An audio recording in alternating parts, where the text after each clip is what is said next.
Päiväkodin kevätjuhlat oli tiistaina ja ensimmäistä kertaa mulla oli oikeasti päiväkodin tädeille lahjat silloin kevätjuhlapäivänä.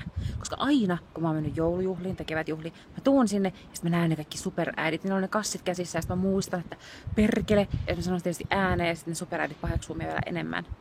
Joten viime joulukuussa mä päätin, että nyt tällä kertaa ei tule käymään niin ensi kevätjuhlissa. Vitsi, mulla on niin järjettömän hienot, henkilökohtaiset, upeat, itse tehdyt lahjat kaikille päiväkodin tädeille.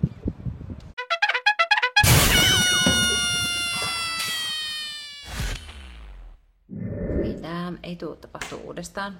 Mä aion nyt ruveta valmistautumaan, jotta me ollaan varmasti sitten kun kevätjuhlat tulee valmiudessa antaa jotkut aivan tähtitieteellisen siistit lahjat. Okei, joku upea.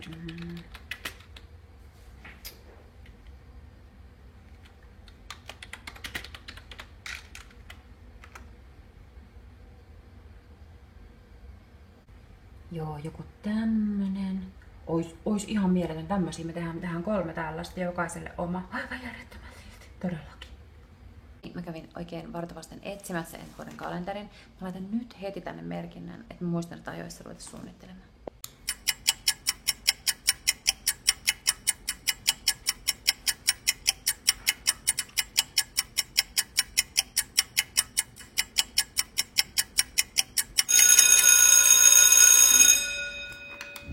Tähän siis kävi niin, että mä en ihan ehtinyt ruveta suunnittelemaan niitä projekteja niin paljon, mutta mä ajattelin, että mä ehdin vielä vaikka hakea tuolta Tigerista 3 sellaista kanvastaulua, sitten tehdään jotkut tosi hienot sellaiset henkilökohtaiset niin taiteelliset jutut, niin kyllä ne varmaan saa arvostaa, kun se tulee lapselta kuitenkin.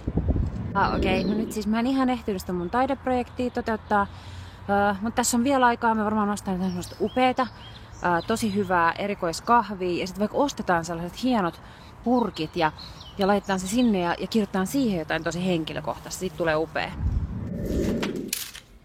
Fuck! Nyt kello on 10:03, alkaa 3.